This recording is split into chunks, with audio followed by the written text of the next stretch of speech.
Is the province backing down on a recent senior housing policy?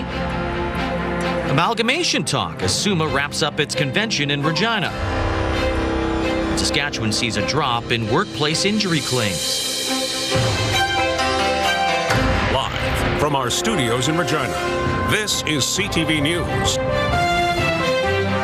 Good evening. The provincial government is looking for a solution after telling seniors to move out of public housing because of their age. The government wants tenants who turn 65 to relocate to seniors housing. However, a Regina woman who refused to move has been told that she can stay in her apartment for now. Wayne Mentica has more. It's a small victory for Deb Stumpf, who had received notice to move out of her Sask housing apartment by the end of May. That's now on hold. But I told him I'm not going. Like, why? I keep asking that question, why? The government wants its older public housing tenants to relocate to seniors housing. It would free up more apartments for families.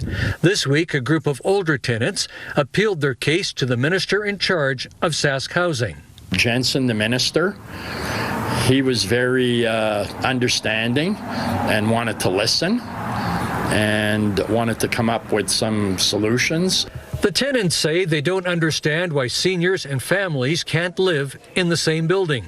If young people want to move in there, let them move into the seniors' places downtown.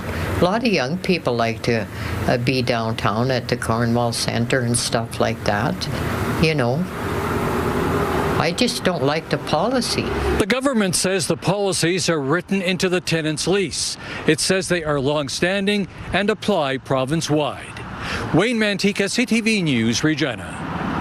The Saskatchewan Government and General Employees Union is upset over the NDP's comments surrounding a misconduct allegation from a former member in the Saskatchewan Marshal Service.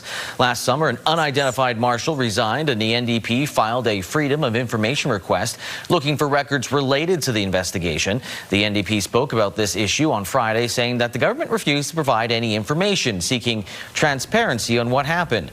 The SGEU released a statement yesterday saying that allegations involving individual workers must be handled through appropriate processes, through collective bargaining agreements, and respect confidentiality, and that SGEU members do not deserve to have their privacy threatened.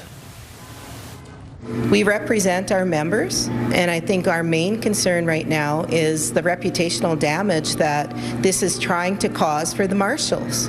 And it's not fair, and it's not warranted, and there's other ways they can go about getting their information instead of slamming one worker, one individual, multiple times in the press. An unidentified marshal did resign from the service last summer, as mentioned before. The annual Saskatchewan Urban Municipalities Association convention has come to a close, and for the past few days, the leaders from across the province promoted collaboration and looked for ways to ensure future success for all communities, big and small. Donovan Mace has the details. With over 400 urban municipalities and another 300 rural councils in Saskatchewan, one Regina councillor is wondering how efficient policy decisions are across the province. We have way too many politicians and way too many entities, and maybe we have to realign ourselves for success. We all do have some individual needs, but I think there's a pretty massive overlay of transportation, water, wastewater, environment. It had Mancinelli posing a question to provincial ministers. Should Saskatchewan regionalize decision-making, investment, and corresponding benefits? There should either be some type of amalgamation or regional participation cooperation between the various urban centers and RMs to help fund life-needed assets. But large urban centers are already seeing the bulk of federal and provincial grants. Big cities received $14 million for infrastructure projects that they're doing. That helps build them, yay on them. What is the plans for communities between 100 and 5,000? In no way will we ever force broad-based amalgamation across the province. Despite that, the province says it is not leaving rural communities in the dust, adding the relationship between rural and urban Saskatchewan is critical. Where do you think the thousands of people that work in our potash mines, which are in rural areas of our province, live? They live in our urban centers. Now, while forced amalgamation amalgamation is off the table. The government does say it is constantly looking for opportunities to increase collaboration, whether between RMs and RMs, communities and communities, or rural and urban centers. Donovan May, CTV News, Regina.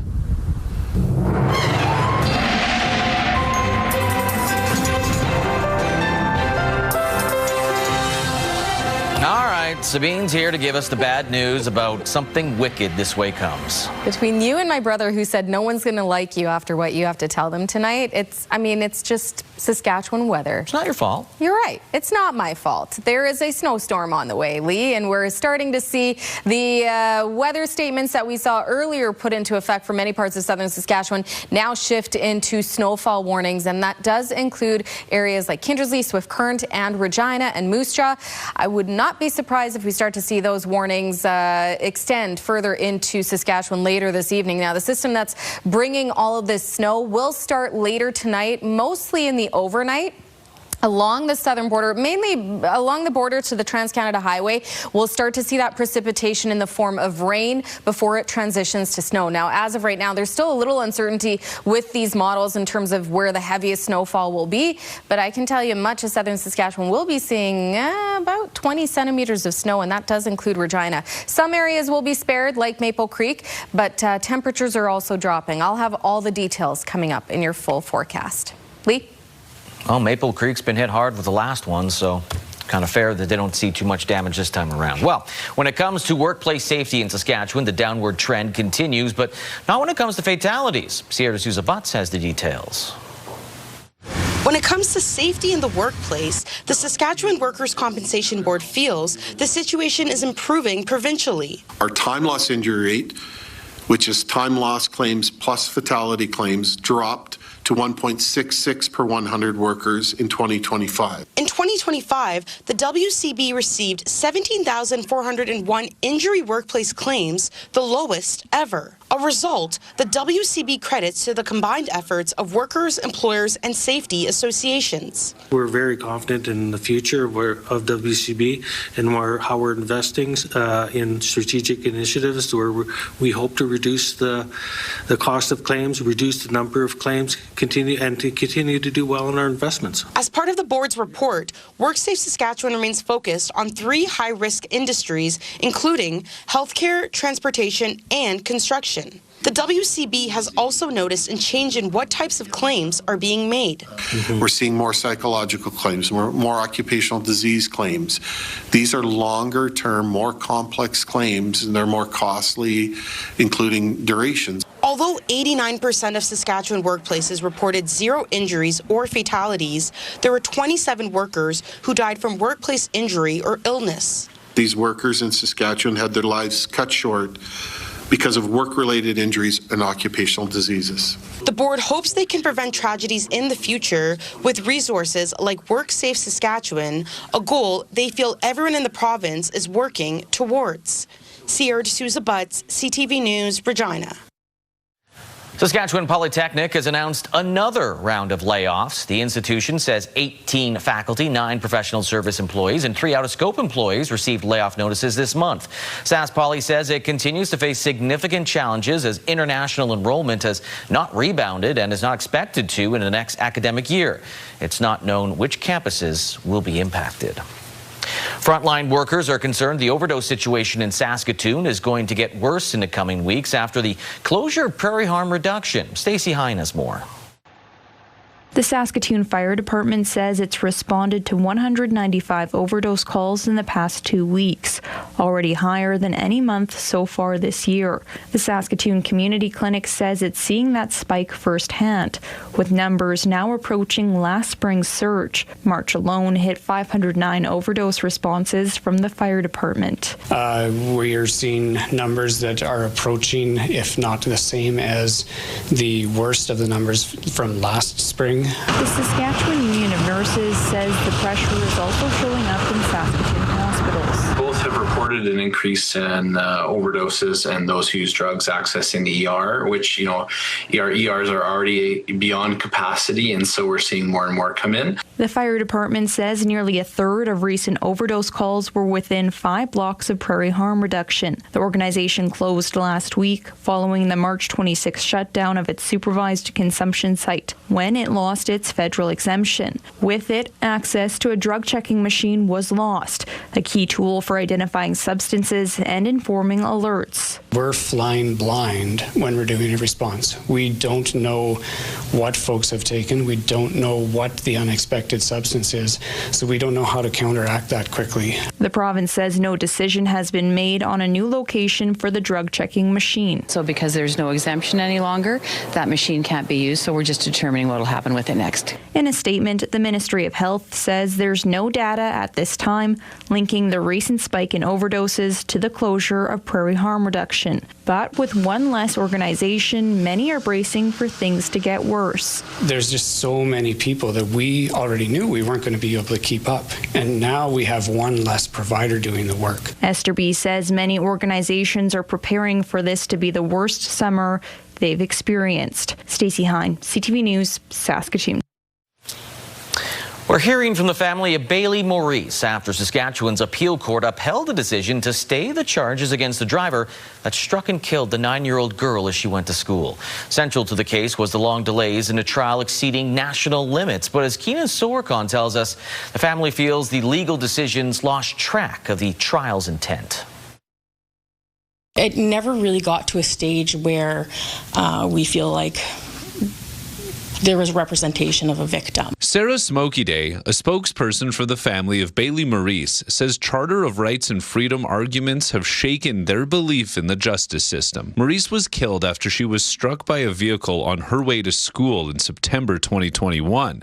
Taylor Kennedy was charged with impaired driving causing death. Last week, the Saskatchewan Court of Appeal upheld a decision to stay the case, saying her rights were breached because the trial couldn't be completed in a reasonable amount of time. But Smokey Day feels Maurice has been overshadowed by charter rights arguments. It's horribly disappointing and heartbreaking, but it also wasn't a huge surprise because of the way everything went from start to finish. Kennedy's trial ultimately ended in December 2024, nearly 30 months after she was charged, far longer than the 18 months the Supreme Court has laid out as a reasonable time frame. This Jordan limit has seen thousands of trials thrown out across the country every year, and legal scholars are wondering if there's another way to proceed. It has kind of crowded out a lot of the societal considerations that we might think ought to be relevant to whether that's a reasonable remedy or not. Fair says a case currently before the Supreme Court could look at potential changes like going back to trial and examining lighter sentences instead of abandoning the case. No one wants to have the state charging them with an offense for 2 years. But is that a good enough reason to say we're going to just dismiss the charge? In many cases, I think that's overkill. Saskatchewan has a relatively low rate of cases that exceed the Jordan limit compared to other provinces. Year over year, 2.7% of offenses go beyond the limit, compared to the national average of 9.7%. The Ministry of Justice has yet to decide whether it will appeal to the Supreme Court, and as much as Smokey Day supports that, she's not optimistic Canada's top court will be considering the 9-year-old killed as she pushed her scooter along a crosswalk. Keenan Sorokon, CTV News, Saskatoon. A global shortage of helium due to the conflict in the Middle East has had widespread effects, including right here in Saskatchewan. Jacob Carr explains how it is affecting government operations and businesses in the province. Helium is currently in short supply worldwide. Nearly a third of the world's helium resources from Qatar are stuck in the Middle East because of the closure of the Strait of Hormuz due to the U.S.-Iran conflict. But the Helium Developers Association of Canada says this may present an opportunity to take advantage of the abundance of helium deposits in Saskatchewan. The good news is that we do have a significant helium resource. We've across, principally in Saskatchewan at this point. And we're good at this. We're very, very good at what we do and responsibly producing the product. The provincial government, led by Energy and Resources Minister Chris Beaudry, just returned from a trip to Ottawa to advocate for federal policy changes that would support Saskatchewan's helium industry. The province currently provides around 3% of the world's total helium supply. The government has a goal to grow that number to 10% by 2030. There are 34 critical minerals. 33 of them have standard tax treatment, and we're just asking for helium to have the same standard tax treatment that all other critical minerals have. That small change is going to be massive to industry, and that's going to unlock a lot of opportunity for us. Regina businesses are also feeling the effects of the shortage. Balloon Bar YQR is fully moving away from helium to air-filled products. Owner Tana Dietrich says that in 2018, a tank of helium cost about $200 as opposed to today's price of around $1,200. We've always wanted to pivot away from it eventually, and this was sort of the moment that it's like, you know what, why don't we just take a hard turn and just dive into it rather than waiting and seeing if we're able to get it, what the cost is going to be, and just really lean into that side of the business. The effects of a conflict on the other side of the globe being felt right here at home. Jacob Carr, CTV News, Regina. Several ready-made foods at 7-Eleven stores in Saskatchewan have been recalled due to listeria concerns. The foods include chicken Caesar, spicy buffalo chicken, and rotisserie chicken and veggie wraps, Hungry Man hoagie and turkey ham and Swiss subs, several English muffin combos, Japanese egg-style sandwich, roast beef wedge, and tuna salad wedge. All impacted products, best before date, are from April 5th, 12th, to April 15th, so 12, 13, 14, 15. There have been no reported illnesses from these foods so far. Listeria symptoms include nausea, fever, muscle aches, and severe headache. And the City of Regina is launching its 2026 Gopher Control Program. The city says it's in an effort to reduce damage caused by gopher holes in outdoor spaces across the city. You'll see the yellow warning signs in impacted areas. You're asked to avoid those locations and keep children and pets away while treatment is underway. About 42 spots will be treated this year and monitored for several weeks. The program begins this week and will continue over the next few weeks. Still ahead, the Liberals welcome the by-election winners to Ottawa. And Health Canada has approved a nasal spray to stop allergic reactions.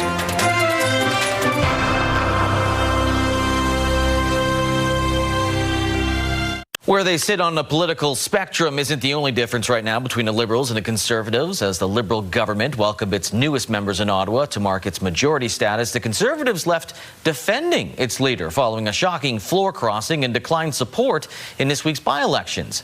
Abigail Beeman has the latest. A hero's welcome for the 3 MPs who secured the Liberals a majority, with newest floor crosser Marilyn Gladu front and center. What a great group. I'm very excited to start building Canada strong for all. And a fantastic addition. Great, lots of love. Great to meet my new colleagues. The Prime Minister has leaned on the word humility a lot in 24 hours. We approach it with humility and determination. Canadians have placed their trust in the government's plan. We now have reinforcements to help implement that, and we're going to go straight to work. But wasn't immune to asking for applause. With the caucus feeling so victorious, they cheered regular old MPs too. A stark contrast with the Conservative caucus in the basement. Are you worried about losing more caucus members? Who leaned on the idea of unity. Caucus is united and united behind a leader that has a vision. Our caucus is united behind Pierre Poilievre. Pierre Poilievre and our Conservative colleagues are the last hope to save our country. That's why we're united. In the face of 4 floor crossers, not everyone shared their thoughts. What can Conservatives do to make their message resonate more with Canadians? While one MP put it simply. What needs to change for the party to go up in the polls? More votes. Poilievre said this week he isn't going anywhere, as the Liberals say they're still talking with potential floor crossers, and everyone wonders about the next move with a razor-thin majority. Abigail Beeman, CTV News, Ottawa. Military police have laid charges against 2 members of the Royal Canadian Navy in relation to the death of another Navy member last year. Master Sailor David Terry has been charged with criminal negligence, causing bodily harm and neglect performance of military duties. Sailor First Class Alexandra Garrison is facing that second charge, along with dangerous operation of a conveyance causing death. The charges stem from an investigation in a death of Petty Officer Second Class Gregory Applin, who died in Halifax in January 2025. At that time, the Navy said Applin died as a result of an incident during small boat operations in the Bedford Basin. For millions of Canadians, coming into contact with, say, tree nuts or maybe getting stung by a bee can mean a trip to the emergency room. Many carry around life-saving medication that is injected by a needle, like an EpiPen. Now Health Canada has approved a nasal spray experts say is a welcome new option. Andrew Johnson has more. In the words of one doctor we spoke with today, this is a game changer for Canadians with severe allergies and for the parents of children who have to carry around an EpiPen. This is the ability to have a life-saving device available on you that's easy to administer, almost challenging to get it wrong. Neffy replaces the needle you jab into your thigh with a nasal spray that has a 2.5-year shelf life. The spray is now approved by Health Canada to treat anaphylaxis, the severe reaction millions of Canadians deal with because of allergies to things like peanuts, shellfish, bee stings, or insect bites. When someone goes into anaphylaxis, they may have trouble breathing, their throat or tongue can swell, and their blood pressure can plunge. These allergies may be life-threatening, so it's critical to have medication nearby. One doctor says having this new option is huge. Carrying a needle-based epinephrine or having this as the only route of delivery causes barriers for people that, 1, don't like needles, 2, don't want to use the needle, or 3, don't want to carry the size that is required for a needle-based device. The spray should start to appear in pharmacies by summer. Right now, it's only approved for children who weigh more than 30 kilograms, or about 65 pounds. The manufacturer says it will apply for a smaller dose to be approved for smaller kids later this year. Andrew Johnson, CTV News, Vancouver. Coming up, the connection between a Saskatchewan community and the most well-known nautical disaster.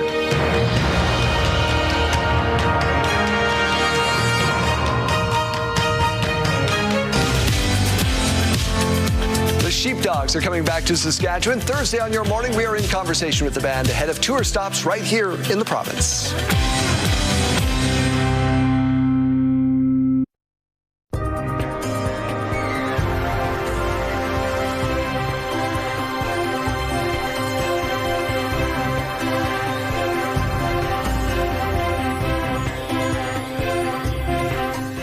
You almost had Lee doing your weather, and that would have been a treat. Let's get right to it. There's a lot to talk about today. Many parts of southern Saskatchewan saw a very nice warm-up. We warmed up to about 15 degrees in the Queen City, and now we're starting to see those temperatures drop quite a bit because as we head into tomorrow, daytime highs are not getting above zero at all. 2 degrees is what we're sitting at right now with the winds just over 25 kilometers an hour. And we started to see, well, we saw the special weather statements in effect earlier today, and then eventually late this afternoon, we started to see these snowfall warnings be put into effect. So according to Environment and Climate Change Canada, we're starting to see the system that's going to be coming in from the southwest, bringing with it heavy snow. Now, there is a chance along this U.S.-Canada border there towards the Trans-Canada Highway, a lot of that precipitation is going to make its way into Saskatchewan in the form of rain at first, and then it will transition to snow. I did say that as of right now, and you can see under that rain on the radar satellite, that we don't have Maple Creek under the snowfall warning. Swift Current is in that snowfall warning, and as of right now, Swift Current looks like it will get some quite a bit of snow in the area. But as you head into tonight, we'll start to see this precipitation. I did double check Swift Current. As of right now, it does not look like there's rain there yet, but it's on the way. And then eventually heading into the overnight, we start to see more of that snowfall making its way through. Now you can see that pink in the southeast. We could expect expect to see quite a bit of freezing drizzle, which is what creates that black ice on the highways, on the roadways. So for the southeast, something to keep in mind, especially if you're traveling really for all of southern Saskatchewan, because along with the snow, we will be seeing high wind gusts as well, which will create an issue when it comes to visibility.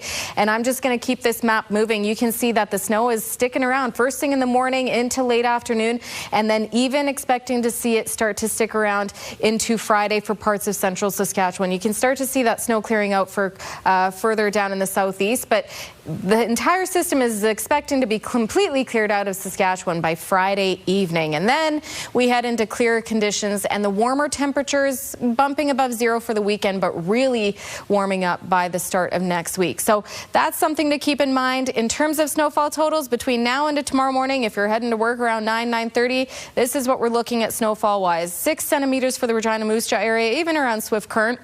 Up to 15 for Kindersley, and trace amounts for the rest of southern Saskatchewan. But that system is going to bring the heaviest snowfall later in the day into the afternoon. And you can see right there, by the time you're probably wrapping up your workday for many, close to 20 centimeters for Regina, 18 centimeters there, 27 for Kindersley, over 10 centimeters for Swift Current, Saskatoon even getting up to about 14 centimeters of snow. And then by Friday morning, it looks like we'll get another couple of centimeters for many parts of the southern Saskatchewan. So you can see there the heaviest hit around the Trans-Canada Highway, the Yellowhead Highway, where we're going to see the heaviest snowfall. And then with that, we're also going to see these temperatures drop below zero quite a bit. Again, for reference, usually our daytime highs are sitting around the plus 10, plus 11 mark. And you can see Saskatoon tomorrow -6, snow, -7 for Yorkton and snow, -4 for North Battleford, -7 for Swift Current, -3 and snow for Maple Creek. But again, not as much as what we'll see for areas around the Swift Current Moose Jaw area, and then the southeast as well, seeing those temperatures just below zero with that precipitation. For Regina tonight, dropping to -6, warming to -6, and the snow again arriving overnight tonight into tomorrow. So a snowy day ahead, -6, -4. The snow is expected to end by Friday morning, so a cloudier day expected. By as the weekend approaches, sunny weekend ahead. Temperatures not as warm, but you can see by Monday we're going to be close to 20 degrees again. Monday mainly sunny, 18, 19 on Tuesday, and by Wednesday mainly sunny and 17 degrees. So we're going to see a quick flash of the snow, and then the very warm temperatures could create some messy conditions out there. But for tomorrow at least, be safe on the roads. Get those shovels out again. Yep. Or snow blowers, whatever you got. Yeah, and also possibly some sand or salt for the freezing rain that we may also see in the picture. Of course. All right. Thanks, Sabine. You bet. Well, on this day 114 years ago, the Titanic sank in the North Atlantic Ocean hours after it was struck. Well, it struck an iceberg. Iceberg's not going to strike it. But it hit the iceberg, killing more than 1,500 people after it sank. The legacy lives on through movies, books, exhibits. But the tragedy also has a connection with the Saskatchewan community. Regina DeClute explains. It's been 114 years that a ship set sail in Ireland to cross the Atlantic. It was said to be unsinkable. They couldn't see the dark iceberg because it was nighttime. Again, it sunk because of the iceberg, and they couldn't turn fast enough. The RMS Titanic sank on April 15, 1912, with over 2,000 people on board. Many were headed to Canada, including Charles Melville Hayes. He had gone overseas to try and acquire more funding to keep building his railway, and of course he was one of the people that perished on the Titanic. His body was located weeks later by the ship CS Minia. I can't quote it for word, but it was just to the fact that if we keep pushing things at this speed, disaster will happen. And it's kind of crazy that disaster happened on the ship that he was on coming back to Canada. Today, a Saskatchewan town carries his legacy. He had a vision, is what it was, and he wanted to make Melville the hub, and we are the hub between Winnipeg and Vancouver. We are the main hub of the now CN Rail, and we have so much history tied with the railway and Charles Melville Hayes. The brother of Moose Jaw's mayor at the time, Frank Uber Maybury, also perished in the disaster, along with British brothers Louis and Owen Bront from England. They wanted to reach the Capel Valley because a relative had already settled in Saskatoon. Well, the first movie I remember going to was my dad and my mom taking us to the Titanic movie. It was in the early 50s somewhere. Oleg's father crossed the Atlantic with his sister in 1913, a year after the disaster. So it was very important that he realized that he came across safely when this luxury ship sank, and he just wanted us to see how he did come to Canada and how important it was that he was safe. Following the disaster, the small community of Murray petitioned for and eventually changed its name to Titanic to honor the victims. Today, all that's left are a sign and a cemetery to remind us of its memory. Today we remember those who perished at sea, for theirs was not only a story of class and technology, but of countless people who crossed an ocean in hope of a better future. Regina Declut, CTV News, Yorkton. Still ahead of Game 7s in the SJHL playoffs to determine who will advance to the league final.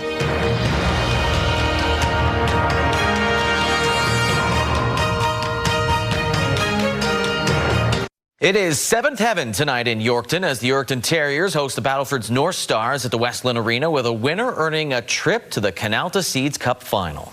Shane takes it away from Coventry. 2-on-1 here for the Terriers. Of course, Shane across to Zawadski. He scores. Home ice really hasn't been an advantage in this series, with the road team winning four of the 6 games. Jai Zawadski led the offense for the Terriers. He has 4 goals and 7 points in the series, while Josh Nitting is shining bright for the Stars. He has 10 points in the series. Terriers trying to return to the final for the first time since they won the league back in 2014. Game time is 7 o'clock. Josh Sale in stride. Sale walking around, a shot, and the whistle's just high. McIntyre in shot near side. Meanwhile, in Flin Flon, the Weyburn Red Wings looking to break the Bombers' hearts for the 2nd straight season. Last year, the Wings upset Flin Flon in 6 games in the semifinals. Bombers have only lost 2 games at home all year, but one of those was to Weyburn in this series. It has already started in Flin Flon. We'll let you know what happens tomorrow. In the WHL playoffs, new location, same result. The Prince Albert Raiders continue to dominate the Saskatoon Blades. To the Blades line. Sarkinoff for Coots. Ducks in a shot. He scores! Braden Coots, a pair of goals as the Raiders shut out the Blades 4-0 at SaskTel Center. Saskatoon has now just scored 1 goal in 3 games against PA and is averaging less than 19 shots per game in this series. Prince Albert's defense has been fantastic. They now lead the series 3-0, and the Raiders can sweep the series with a win tonight. Game time 7 o'clock. Toronto Blue Jays might not be off to a great start, losing 9 of their first 16 games, but that isn't stopping the joy from hundreds of kids getting the chance to step on the team's home turf. Allison Hurst has more. Cheers as each school is announced and students take the field for the Jays Care All-Star Series. It's really fun here, and I like it here. My first time at the Blue Jays Stadium. Various stations are set up in the outfield, teaching the 600 students daily a love of baseball through activities and drills. It's been fun. I enjoyed the games. My favorite game was the bowling one. The Jays Care All-Star Series runs for 3 days, hosting a total of 1,800 kids from 60 schools. I think it's really incredible that we got to come here and try all these different activities, and I really enjoy it. Sebastian Kipp has watched the team play, but being on the field is a home run for him. It feels almost surreal because, from the stands, it looks like everybody's down there and they look so small, but once you're really here, it feels very different, and it's a good experience. All the schools participating are from across the GTHA. Yeah! We try to empower children and youth that may not have the opportunity to participate in sport and baseball, and to feel like they're a part of a community and to feel like they are building skills like resiliency and confidence and belonging. That's really the core of our programs. Sufyan Gohar came with his brother Youssef and not only got a bit of a tour, but also ended up getting to keep a piece of the game. I got a baseball from Ace. And we got a tour from where the bullpen is and inside, so we got to walk there because my brother, he's in a wheelchair, so we took the elevator down. Up on the concourse, there are more activities for the kids to participate in, and a few fans with a message for star slugger George Springer. Springer, we hope you feel better soon, and we're just going to say good luck. The Jays Care All-Star Series runs until tomorrow. Allison Hurst, CTV News. Still ahead, a closer look at how the temporary pause on a federal gas tax will help you.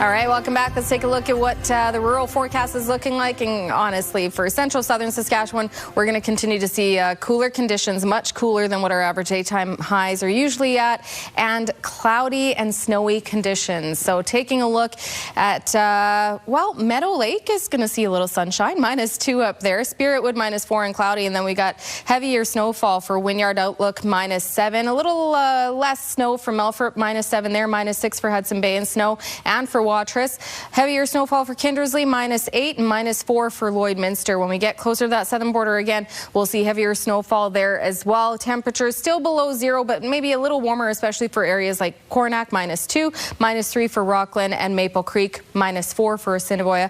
Lumsden, Pilot Butte, heavier snowfall -6, and in the southeast even seeing that snowfall. Kenora, Broadview, moderate snowfall -8, and Carlisle cloudy and -6. For Yellowgrass tomorrow, expecting to see could see about 5 to 10 centimeters of snow throughout most of the day. -4 is the daytime high with a wind chill of about -11, but heading into the evening we should see the snow stop, but the wind chill will be sitting at about -17.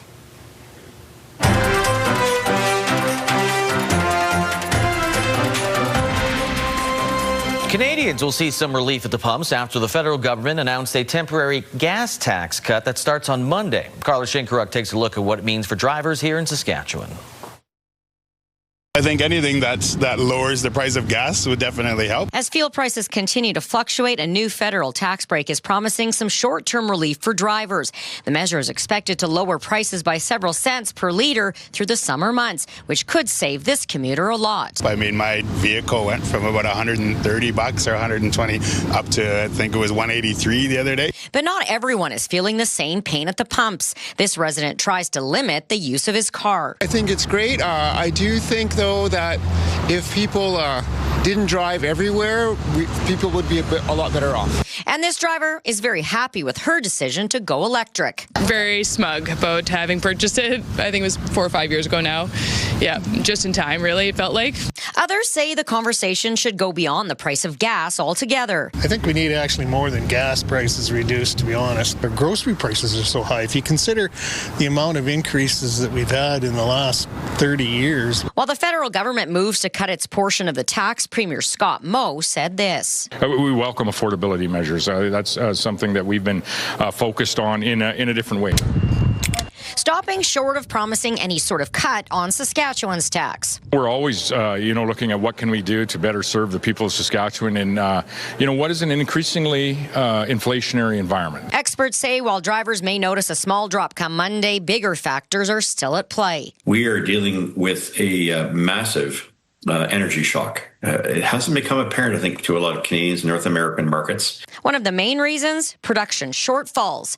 This expert says don't expect any immediate relief as we head into summer travel season. I don't see them going down at least until some point in later summer. These prices may come down a little bit in the short term. The federal gas tax cut is expected to last until early September. Carla Shinkaruk, CTV News, Saskatoon.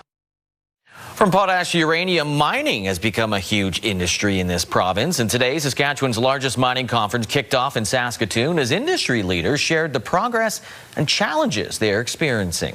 Ali Madrick has more.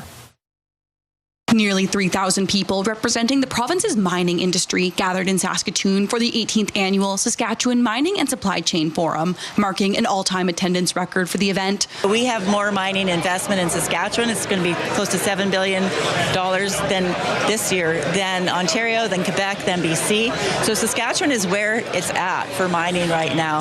And that's another reason that we've seen the success of this event. As Saskatchewan's mining sector continues to grow, industry leaders say the challenge of meeting the workforce demand is also growing. Our success is about our people, and so our future success is about our future people and our future workforce. So we're certainly putting a lot of focus into how do we build and train that future workforce.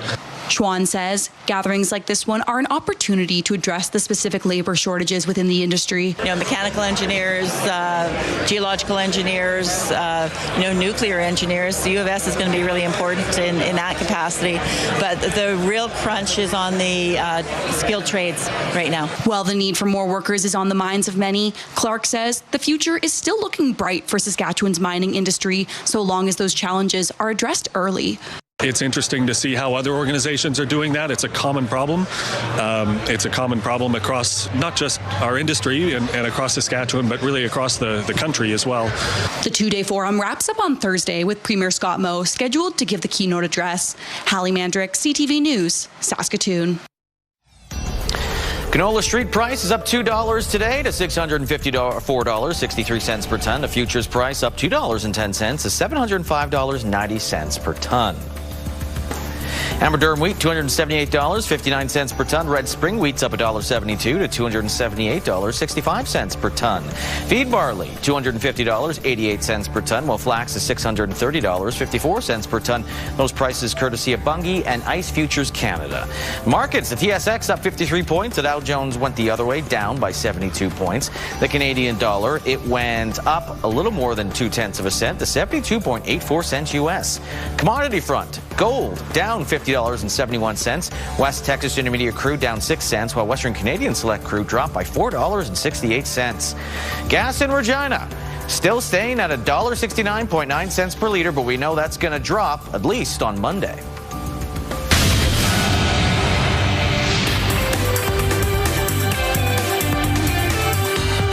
This verdict is a big blow to Live Nation, which is a $36 billion company. 33 states and Washington, D.C. were suing Live Nation, accusing that company of locking out competition and overcharging customers about $1.70 a ticket. The states are seeking $700 million in damages. Some also want Live Nation to sell Ticketmaster, its ticketing agent. Last year, Live Nation organized more than 55,000 concerts around the world. A Canadian company says new American tariffs will cost them $500 million. BRP makes recreational vehicles like Ski-Doos. It faces a 25% markup on products going to the U.S. because they're made of steel and aluminum. The news sent BRP stock into a deep dive today, at one point plunging 36%. Sunwing won't resume flying to Cuba at least until October. The company stopped flying to the popular hotspot in February after the U.S. raided Venezuela and took over its oil operations. It led to power outages in Cuba. Sunwing says it will reach out to clients who do have vacations booked in that window. Those are your business headlines. I'm Morella Fernandez.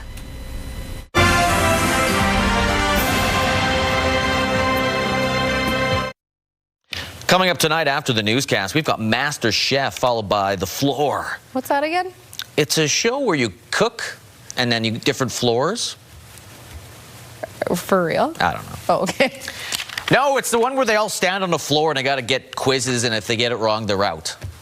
They're all in different areas of the floor. Okay. He's really good at this. The sequel's The Roof, but it's not as good of a show. Okay. Some big news for fans of the Material Girl, Madonna. New album on the way. On the dance floor, I feel so free. So that's a sneak peek at one of the tracks on the album, which is titled Confessions on the Dance Floor Part 2. It's a follow-up to the original 2005 album, 2005, which featured hits like Hung Up. Madonna confirmed that the new album will be released on July 3rd, and it'll be her first full-length album release in 7 years. I'm an old school Madonna fan. This new stuff is not really. Kind of hand it to her, though. What is it, more than 4 decades that she's been just don't performing? Stop. But she keeps reinventing herself to, yeah, good for her. Let's switch gears. Imagine finding baby otters hidden in your backyard, Lee. Yeah, that's exactly what happened to a Richmond, BC family. There's the pups.